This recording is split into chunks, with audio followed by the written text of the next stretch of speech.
Buenas tardes, mi nombre es Jesús Amado. En nombre del Centro Venezolano Americano del Zulia, CEBAS, le damos la más cordial bienvenida a otro webinar del programa Competencias Digitales, en una edición especial para analizar las macrodestrezas del idioma, que está dividida en 4 partes, continuando el día de hoy con la tercera parte titulada La destreza de la escritura.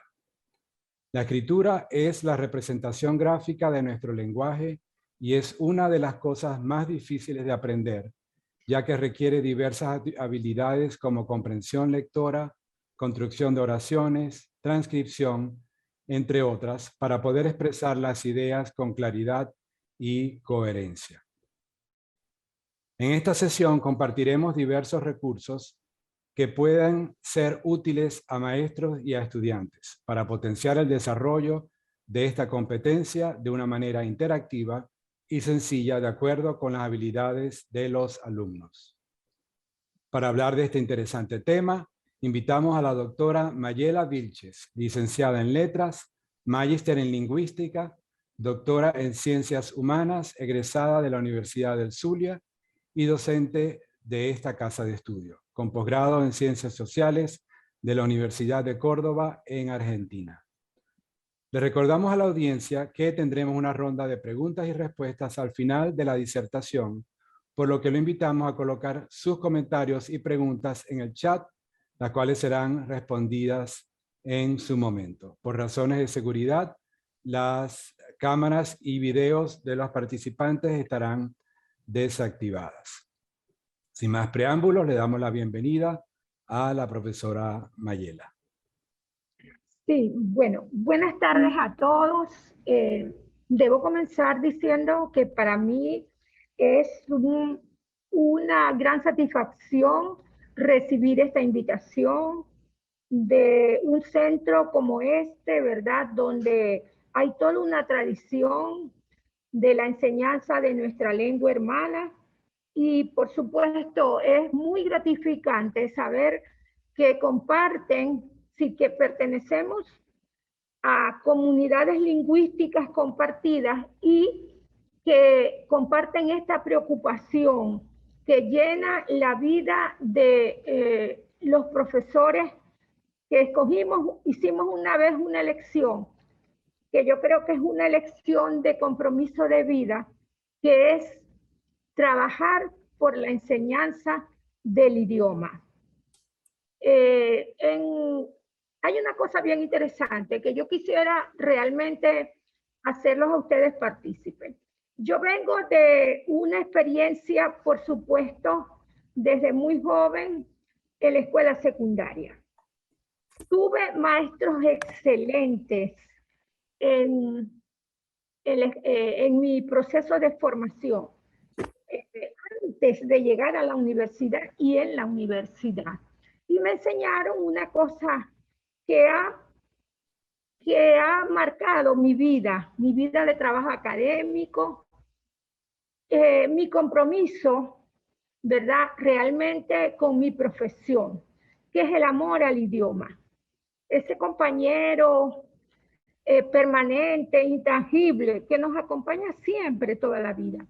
Desde esa perspectiva comenzaron mis preocupaciones en la escuela básica.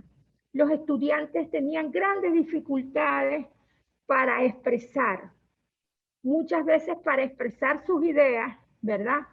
Dentro de la prosecución del trabajo en el aula, se perdían, tenían las dificultades de disnomia que son muy estudiadas por la psicolingüística, y aún más los problemas de escritura eran todavía más complejos. Sin embargo, en la escuela básica, por supuesto, el manejo de las formas expresivas, sobre todo en lo que concierne a la concepción que hemos manejado durante larga data en Venezuela, desgraciadamente, y es creer que por razones de orden, digamos, casi espontáneo, o enseñando una gramática descontextualizada, con ejemplos muy sacados de los textos, pero muy alejados del quehacer, de la vivencia de los estudiantes, con esas prácticas de ejemplos perfectamente construidos, los estudiantes podían adquirir destrezas de escritura. Hay un punto focal que es importantísimo verlo y tiene que ver con la clasificación de las macrodestrezas. Es decir, propiamente no con las macrodestrezas, con las formas expresivas. Es decir, los seres humanos, el niño desde la primera infancia aprende a contar, aprende a narrar, ¿verdad? Y se comunica de una manera intuitiva. Eso tiene que ver, obviamente, esa facilidad tiene que ver con el apoyo de los elementos extralingüísticos que les da el contexto. Pero cuando el niño se sale de la narración, ¿verdad? Del protagonista que ayuda a darle hilo al discurso, entra dentro del territorio, por ejemplo, de la exposición, entra dentro del territorio de la argumentación. Allí las cosas se empiezan a complicar. Y obviamente digo que hay una responsabilidad institucional, hablando desde lo que es la enseñanza, la responsabilidad ética de Estado. ¿Por qué? Porque la enseñanza de la escritura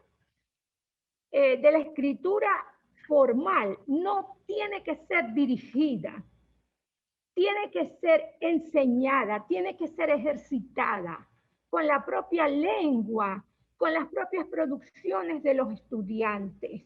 No puede ser de manera espontánea, colocando ejemplos perfectos extraídos de textos perfectos. Obviamente, cuando salimos pues del ámbito de la escuela y llegamos a la universidad, nos encontramos que los estudiantes que entraban a la universidad presentaban los mismos problemas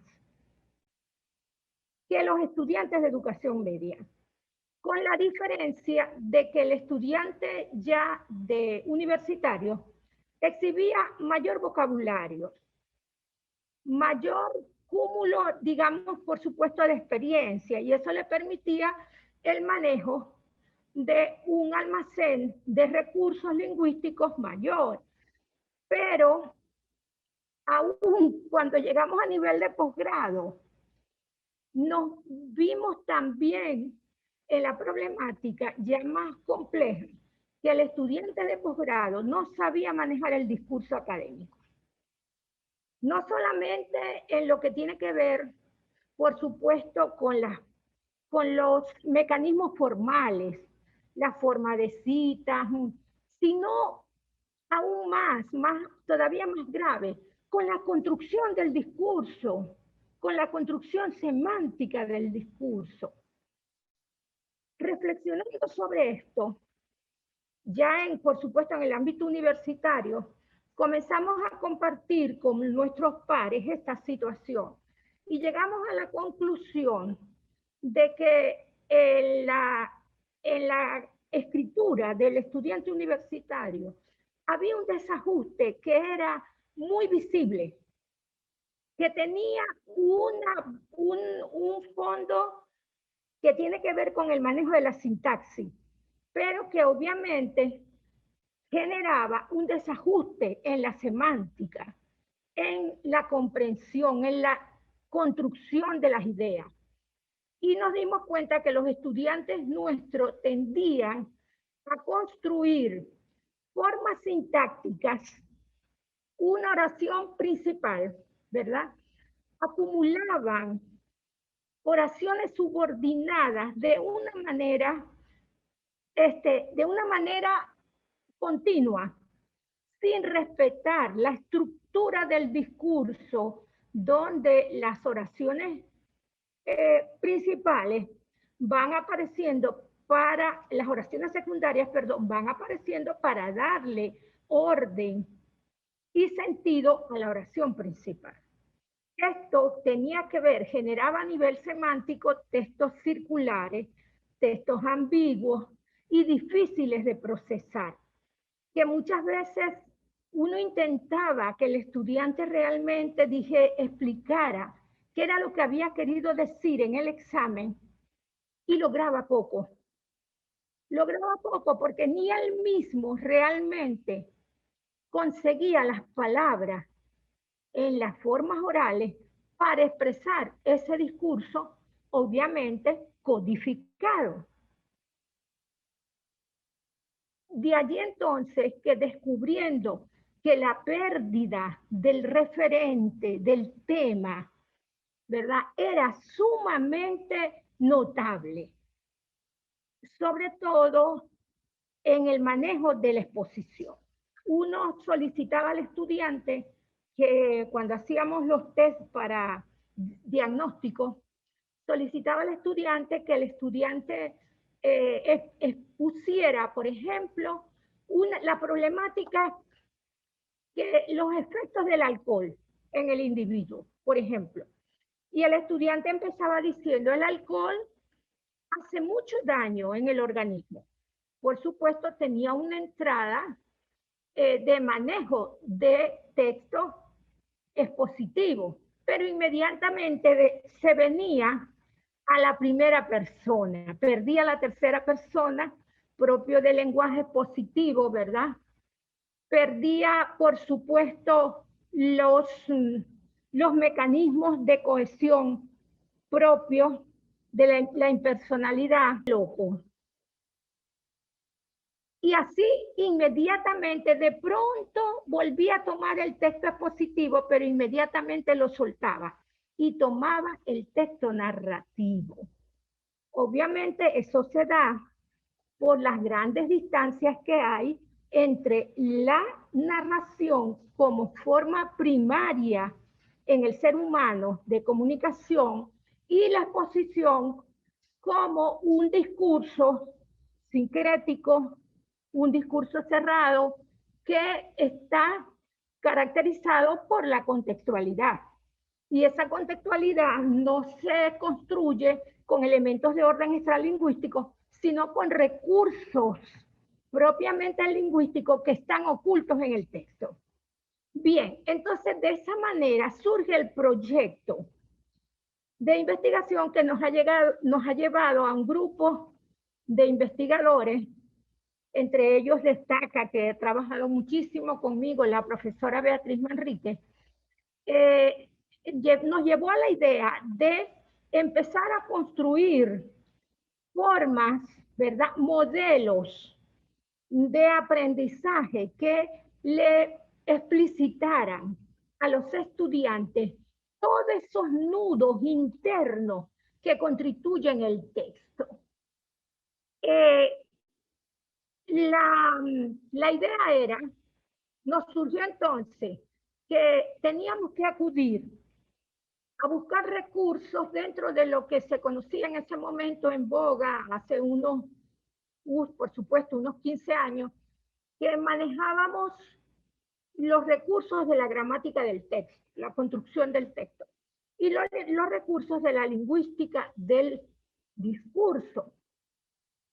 Así era importante que el estudiante, por ejemplo, supiera que son, digamos, nociones de orden pragmático, que el estudiante supiera para quién escribía, qué quería escribir, para quién iba a escribir o qué quería exponer, porque, por supuesto, la construcción puede ser oral o escrita, y en el ámbito universitario realmente se construyen textos académicos que pueden ser construcciones orales o construcciones escritas. Y que era necesario que ellos descubrieran esos elementos. Hicimos así entonces un estudio que fue la primera etapa del proyecto, un estudio y decidimos trabajar con 4 aspectos fundamentales para el desarrollo de las destrezas de escritura. Esos aspectos tenían que ver primero con el texto, Segundo, con la cohesión, todos los recursos que se necesitan, ¿verdad? Para que un tema tenga sentido.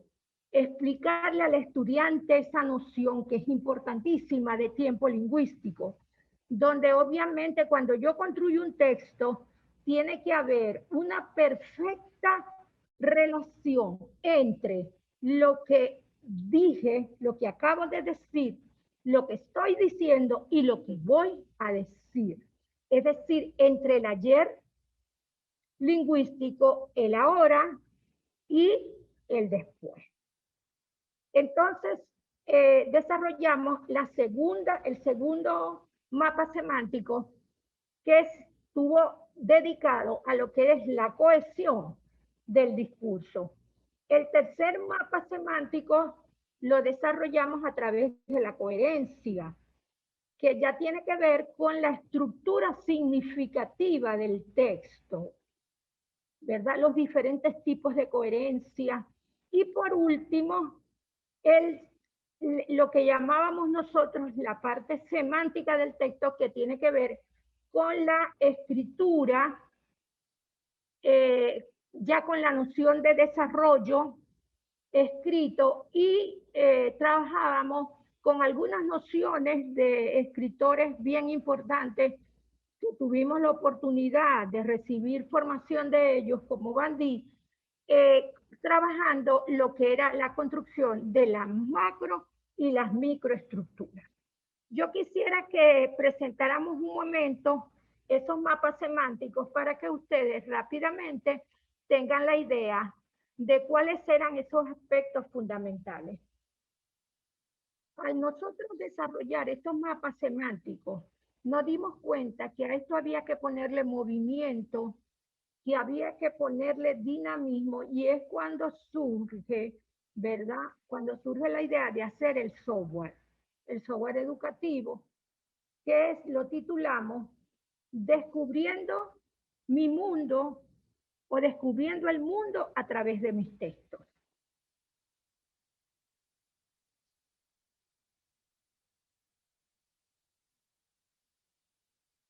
Estas realmente fueron varias etapas después de realizar el diseño. Se validó, por supuesto, con grupos experimentales y grupos de control, y luego que se validó, se investigó, se hicieron varios experimentos para saber realmente la efectividad del programa, ¿verdad?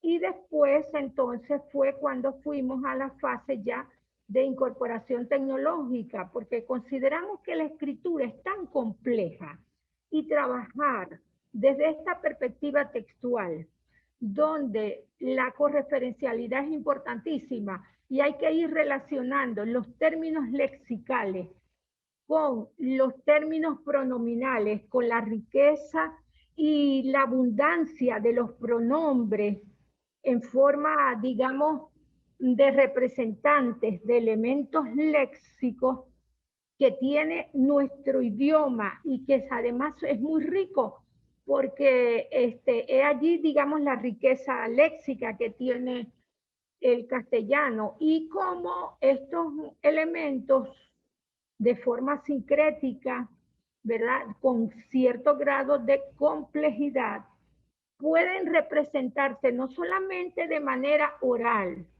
en las prácticas discursivas de clase tradicionales, sino que puedan presentarse de manera oral y visual, para poder realmente trabajar con más dinamismo y mayor efectividad en los estudiantes. Este es el primer mapa semántico. Allí, como ustedes pueden observar, aparece entonces todo lo que es la formulación del texto. Cuando yo escribo, yo establezco, yo formulo una forma de comunicación. ¿Cuál es mi interlocutor? Mi interlocutor obviamente es mi lector, que puede ser mi profesor, pueden ser mis pares, mis compañeros, pero yo escribo para alguien. Y hay que hacerlo distinguiendo que nosotros tenemos particularidades, conocimientos, ¿verdad? Valores, saberes, pero que a lo mejor esos saberes no están compartidos exactamente por ese lector oculto a quien va a llegar el texto. Eso tenemos que enseñárselo a los estudiantes, porque es la única manera de que él asuma la escritura como un acto consciente. Lo que le da, por supuesto, efectividad a la producción escrita. Allí entonces vemos cómo esa relación entre el yo y el tú va a construir el él, que es el texto. Y allí se van a cruzar valores, se cruzan, como ya dijimos, conocimiento del tema, conocimiento del mundo, y todo eso debe tenerlo en cuenta el estudiante a la hora de escribir. Por ejemplo, esto es importante cuando ellos escriben exámenes escritos, porque ellos desconocen eso que se llama la audiencia. Es decir, escriben para ellos mismos. Entonces nosotros le decimos, pero mira, es que tú no explicaste aquí lo que tenías que explicar. Es porque el estudiante escribe para él, no para quien lo va a evaluar. ¿Sí? Bien, el segundo mapa es el mapa de la cohesión. Como les estaba diciendo, ahí aparecen los recursos correferenciales y aparece, por supuesto, la progresión temática, que es muy importante. Enseñarles cómo se expande el tema, ¿verdad? El tercer mapa es destinado a la coherencia, es decir, a la semántica, a la construcción, el significado local y el significado general, total de texto. Hablamos de coherencia local y o coherencia lineal y la coherencia total. ¿Cómo se va construyendo? Que en el fondo es el significado global del texto. Y el cuarto, como yo les decía, el cuarto mapa tiene que ver con la construcción del esquema básico incluyente. Un poco penetrar en ese mundo del significado, ¿verdad? En el mundo de las representaciones de los que habla Chomsky, cuando nosotros realmente tenemos las ideas, la construcción del discurso está basada en los elementos de orden lexical, ¿verdad? Para nosotros el sustantivo es clave. Entonces, ¿qué es lo que permite el discurso cuando nosotros expandimos? Todo lo que tiene que ver con esa expansión es lo que va a construir el discurso, pero el esquema, lo incluyente, lo sideral, lo profundo, está en los elementos de orden sustantivo que se van expandiendo. Esos procesos, bajo la terminología de la profesora Lourdes Cabeza, ¿verdad? Lo llamamos el esquema básico incluyente, los procesos de expansión semántica. Bien, terminado esta fase del proyecto, entonces nosotros fuimos a la parte de realmente qué hacemos, cómo podemos llegar a nuestros estudiantes donde intervenga la percepción, varios elementos de orden perceptivo que realmente ayuden a comprender desde un punto de vista cognitivo al estudiante todo lo que él necesita para construir sus textos no circulares, sino explícitos, plenos, ¿verdad? Y perfectamente articulados bajo las normas de cohesión y de coherencia. Llegamos entonces al proyecto Textu. A este proyecto, perdón, al software. El software presenta los cuatro pasos fundamentales: la construcción del texto, la cohesión, la coherencia y la construcción final del significado. Algunos pasos, algunos peldaños de ese camino, por razones obviamente que tienen mucho que ver con las dificultades institucionales que tiene nuestra universidad a la hora de financiar investigaciones, de llegar a construir productos, pueda aprender el conocimiento para que él expanda esa relación que hay entre percepción, comprensión y cognición. Hay algo importante que me gustaría decir. En los procesos de investigación, por ejemplo, nosotros veíamos que los estudiantes podían aprender a desarrollar las destrezas, por ejemplo, para identificar el referente, saber dónde habían errado, dónde habían utilizado una proforma indebida. Eso era posible aprenderlo bajo entrenamiento.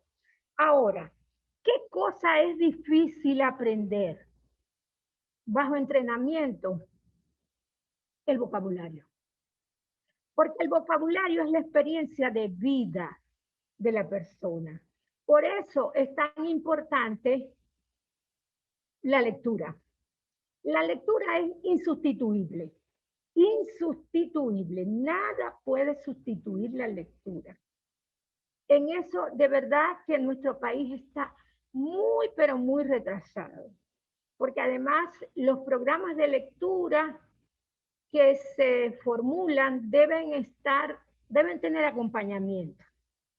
Acompañamiento de aula, acompañamiento de centros como este, ¿verdad?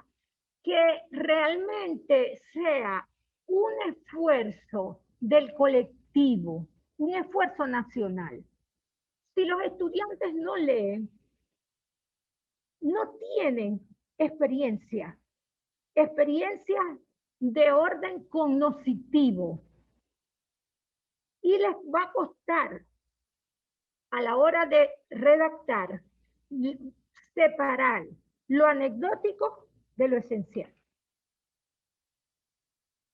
Entonces, es muy importante, por eso yo me gustaría, ahora vamos a ver la presentación de unos productos intermedios con el software que nos van a permitir, que pueden además servirle a todo el mundo, que nos van a permitir ir, digamos, salvando la distancia que hay entre las necesidades de los estudiantes y lo que realmente da la escuela. Bueno, ahora entonces, sí, vamos a ver aquí. Fíjense cómo cualquier programa tiene que partir de la escritura, tiene que partir en crear conciencia, crear elementos de análisis para que el estudiante descubra cómo es ese proceso y que es un proceso consciente. ¿Ok? Que escribo para alguien importante, mi profesor, mi compañero. Y tiene que desarrollarse, estimularse las prácticas de escritura, las cartas, los mensajes, todo tiene que estimularse. Obviamente, todo esto luchamos contra contra, digamos, contra la falta del hábito lector y contra el bombardeo, por supuesto, porque esa es la otra cara de la moneda. Todas las monedas tienen dos caras. Esa es la otra cara de la tecnología. Ella puede permitir y nos puede servir para abrir escenarios desconocidos del aprendizaje, pero nosotros no podemos permitir que los estudiantes tengan más pensamiento visual que pensamiento verbal. Tenemos que trabajar sobre ese pensamiento visual. Ok, bueno, me gustaría entonces escuchar las preguntas, las inquietudes que tenga la audiencia con respecto pues a la problemática planteada.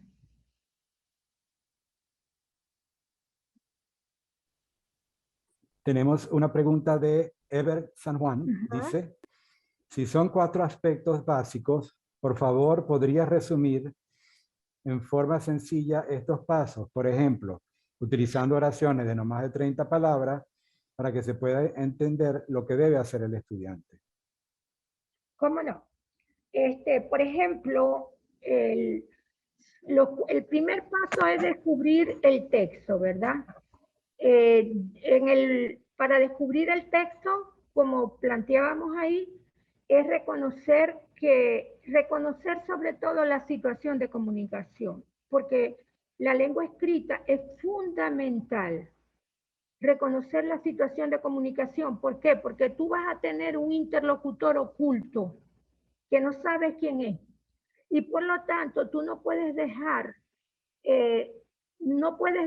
aspectos del planteamiento sueltos. Tienes que hacer una recopilación exacta de qué conocimiento tiene él del tema. ¿Correcto? ¿Cuáles son los aspectos? ¿Cuál es el nivel de interés que él tiene? ¿Cuáles son las características de su perfil como interlocutor? Entonces, por ejemplo, en el caso del texto, pienso que siempre hacíamos un poco preguntas, no oraciones, sino preguntas. Por ejemplo, ¿sabes para quién vas a escribir? ¿O sabes cuál es el propósito que tienes para escribir el texto?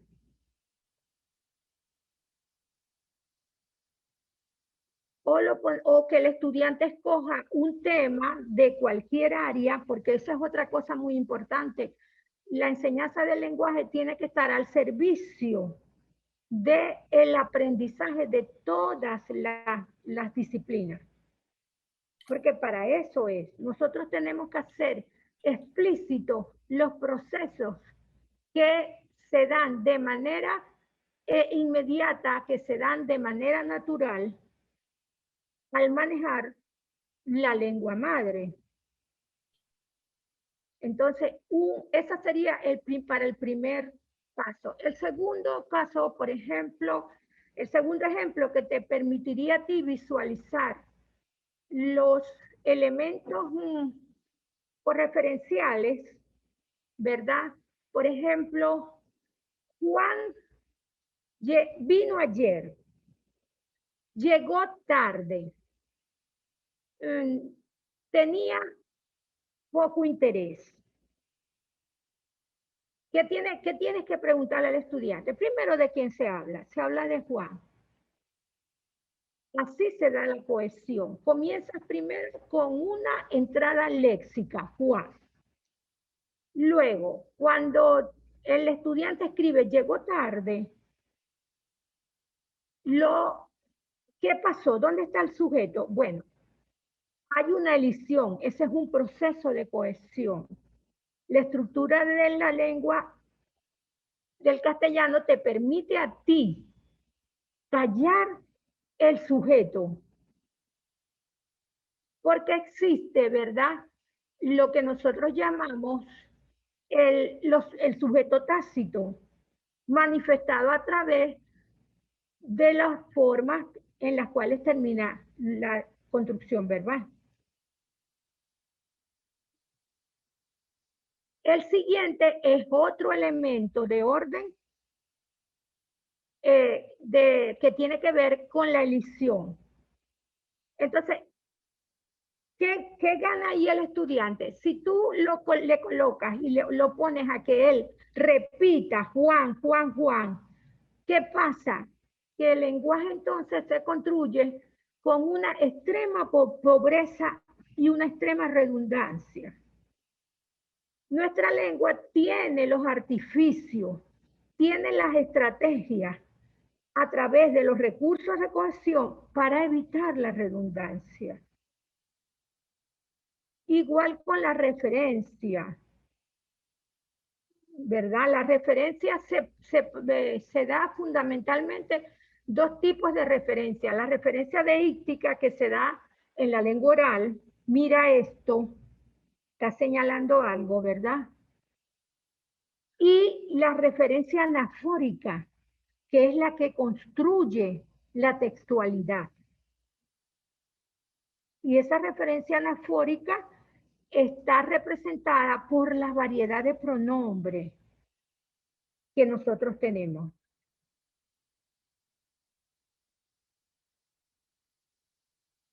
¿Ok?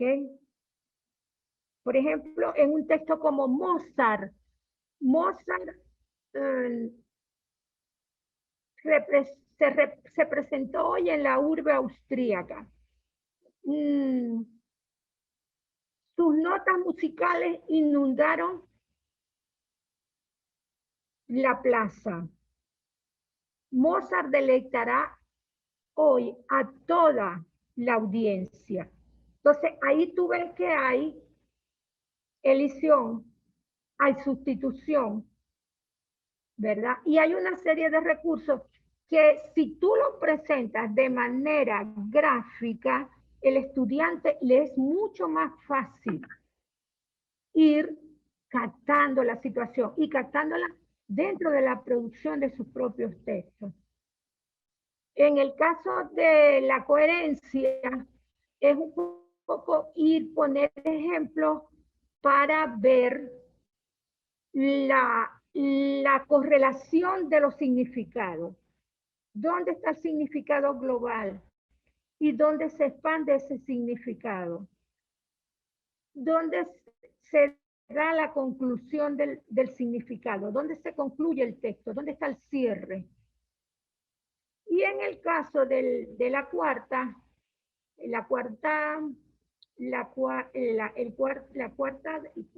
unidad, pues, la producción de esas estructuras semánticas.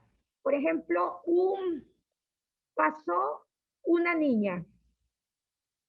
Ahí tú tienes un verbo y una entrada léxica. Pasó una niña. Pasó una niña que llevaba un vestido blanco, tejido, con tejido de punta. Entonces, el estudiante lo enseñas a reconocer dónde está el elemento semántico clave. Pasó una niña. Lo que les decía, verbo, entrada léxica, sustantiva. Todo lo demás, adjetivo, construcciones temporales, elementos de enlace, son sumamente importantes. Construyen el discurso, pero el estudiante aprende a distinguir lo esencial de lo secundario. No sé, otra pregunta. No sé si realmente te quedó claro la idea, ¿no?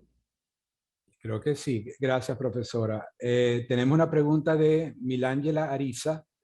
Ella nos comenta que como periodista y docente universitaria, considera que a los estudiantes hay que reforzarle las oraciones sencillas, sujeto, verbo, predicado, seguido de, es de mayor comprensión para el lector y amplía la posibilidad de darse a entender mejor a la hora de escribir e incluso de expresarse oralmente.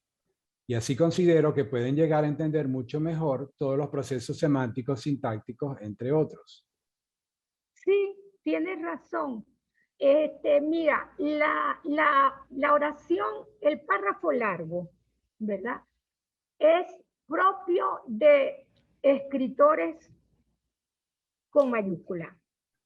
Es decir, tú lees los clásicos o lees a los, no solamente a los clásicos, lees también a los retóricos, lees al de la antigüedad, lees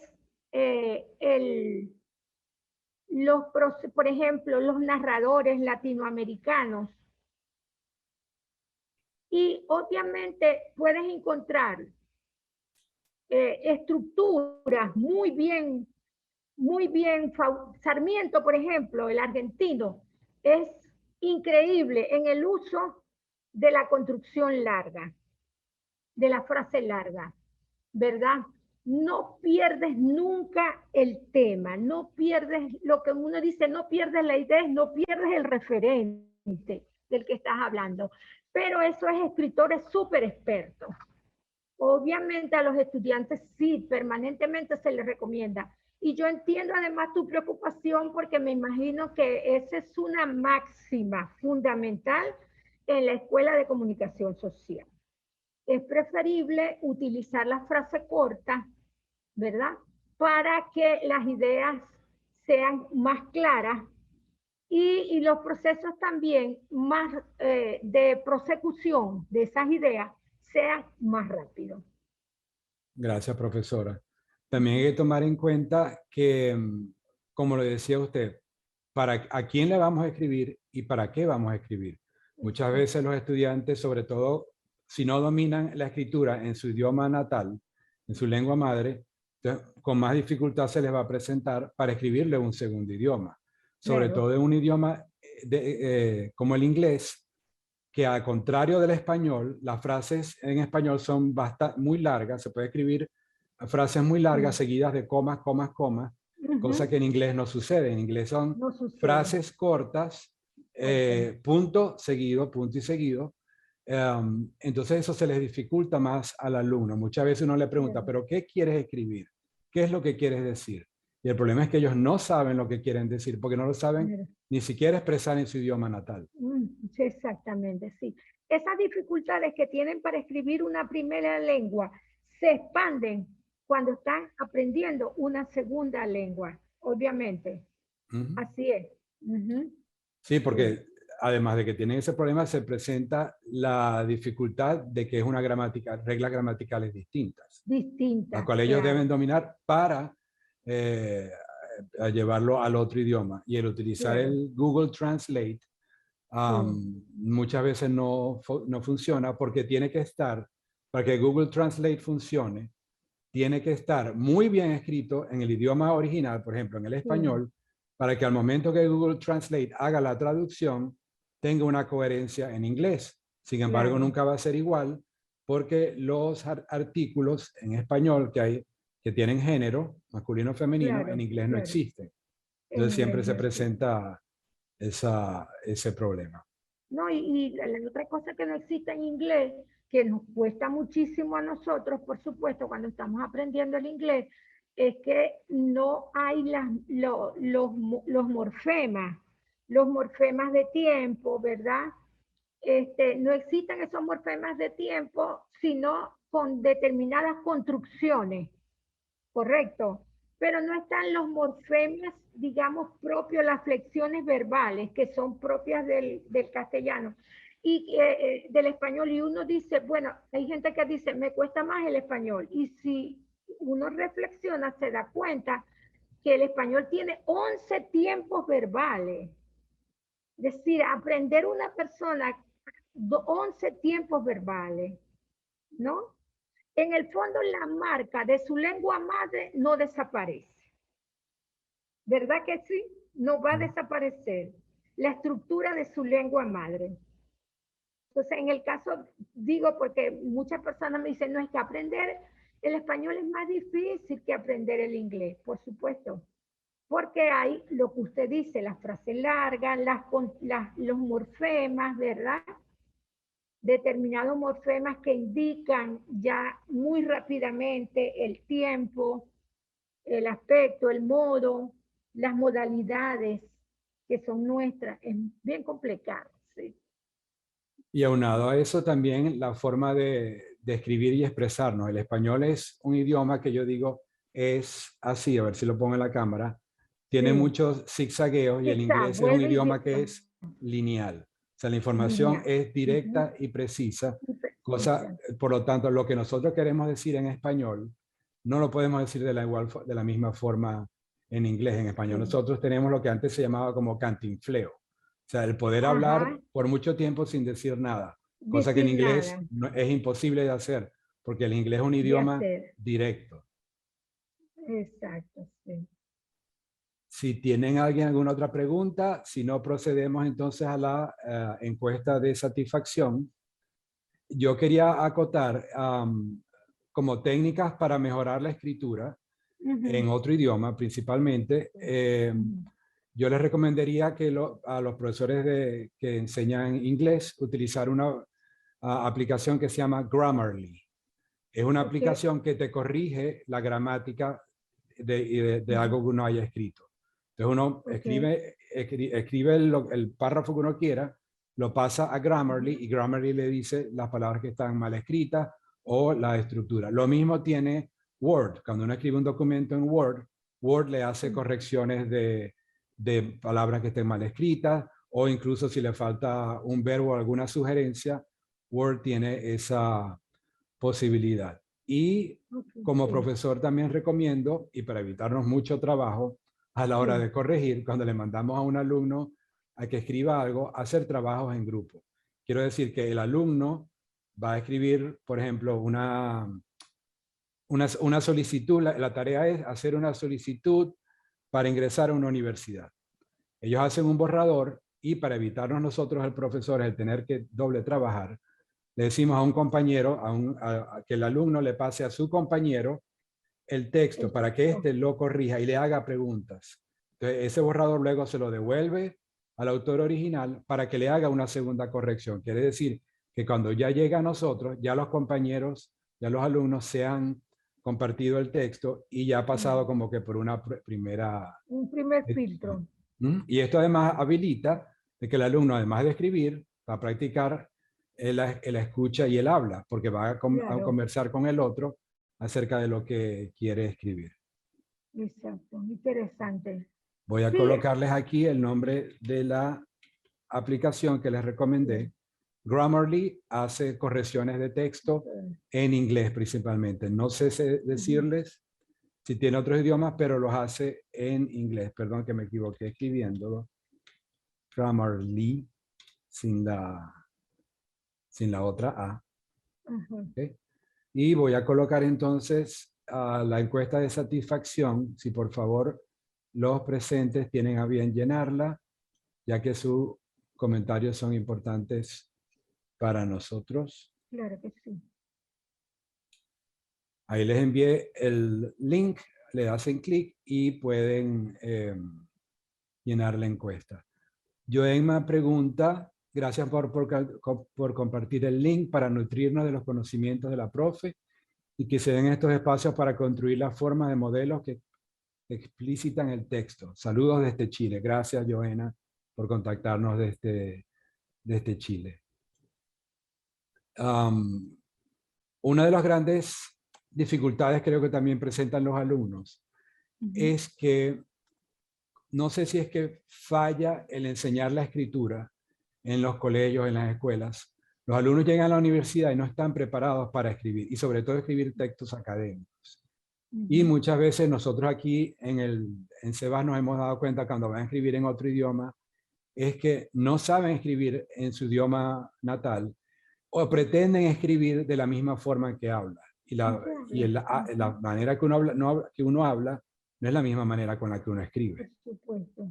Entonces eso es todo un proceso que le cuesta al alumno entender.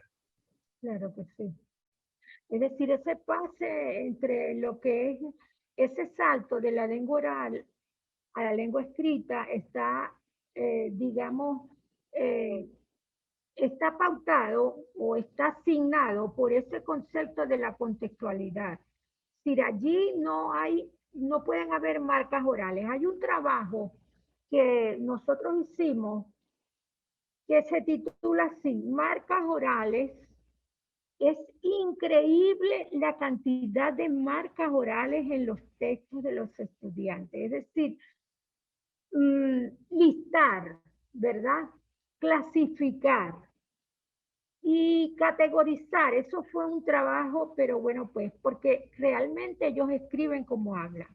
Y hay, por supuesto, como ya lo dijimos, una distancia grandísima. ¿Por qué? Porque el habla está rodeada de todos los elementos extralingüísticos, la prosémica,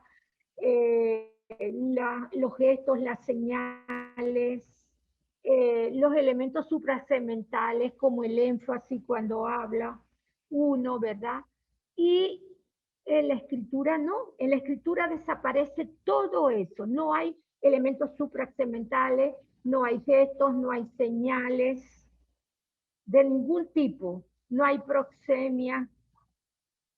Entonces, eso es para lo que realmente tenemos que estar preparados, pero tiene que haber, como les digo, una responsabilidad que no es de maestro y profesor, es una responsabilidad institucional. Y hay que hacer buenas campañas de lectura. No sacar los textos, los libros y dejarlos, no, no. Realmente digamos, hacer programas de lectura. Significa que va a haber acompañamiento hasta que nosotros estemos seguros de que los estudiantes van adquiriendo. La lectura además es preciosa. Es un acto porque es la capacidad de viajar, de conocer.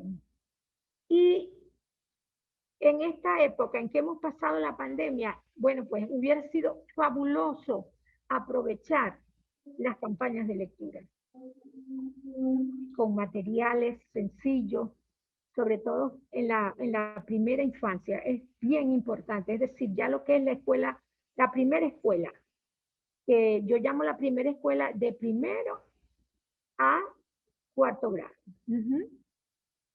Sí. Sí, ciertamente, porque para escribir bien hay que tener un buen vocabulario, una buena gramática y tener como fuentes de inspiración. Así es. Otro punto importante es el uso de los signos de puntuación, que tanto en español como en inglés, sobre todo en inglés, el no utilizar los signos de interrogación en el caso de hacer una pregunta lleva a confusión. Lo mismo que ocurre en el español. Yo puedo Claro, decir, yo soy arquitecto, pero si quiero hacer eso una pregunta, si no le coloco el signo de interrogación, no es pregunta. no es una pregunta. Y es lo que Así muchas es. veces nos pasa a los profesores. Pero ¿esto es una pregunta o es una afirmación? Lo que le decimos al alumno. Sí. Entonces, todas esas estructuras confunden al alumno y al querer transportar su idioma natal al segundo idioma, eso también le crea dificultades. Claro, Ujú. sí. Bueno, si no tenemos más preguntas y si por favor todos pueden llenar la encuesta, se lo agradecemos. Este ha sido el tercero de los 4 foros que hemos organizado respecto a las destrezas del idioma, quedando pendiente para el mes de noviembre el relacionado con la audición. Todos estos foros han sido grabados y estarán próximamente disponibles en el canal de YouTube de El Cebas, que próximamente estarán a la disposición de todos. Muchísimas gracias, profesora Mayela. Un placer haberla tenido en este foro. Esperemos volver a contar con su presencia ya cuando volvamos a la presencialidad, pero sin embargo, como no hay mal que por bien no venga, el COVID ha traído una ventaja. La ventaja ha sido que nos podemos conectar desde varias partes del mundo Así es. y estamos ahora unidos a través de la distancia Está. con estos foros online, lo cual nos ha abierto la puerta a muchas más personas de poder participar. Muchísimas gracias a usted. Si tiene algunas palabras de cierre, se lo Sí, agradecemos. sí, yo quisiera realmente decirles que me siento muy halagada por estar hoy con ustedes, que reconozco y me es muy gratificante saber el esfuerzo que hacen por este trabajo de expansión de la cultura escrita, por este trabajo de desarrollo de habilidades que ayuden a profesores y estudiantes, por este esfuerzo que hacen desde este centro. Yo los quiero felicitar y realmente estoy a la orden en cualquier momento que yo pueda aportarles mi humilde ayuda. Gracias. Muchísimas gracias, profesora.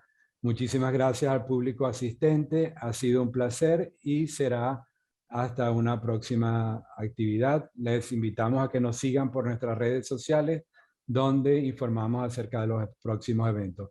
El día de mañana tenemos al profesor Mario Morales de la Escuela de Letras de la Universidad del Zulia, quien participa en nuestro programa Voces de la Literatura Norteamericana. Y el tema de mañana se trata sobre poetas en Nueva York. Nueva York como la musa para escritores venezolanos e hispanoamericanos. Así que los esperamos ver mañana en nuestras redes sociales, pues tienen más información al respecto. Muchísimas gracias a todos por asistir. Hasta luego. Hasta luego.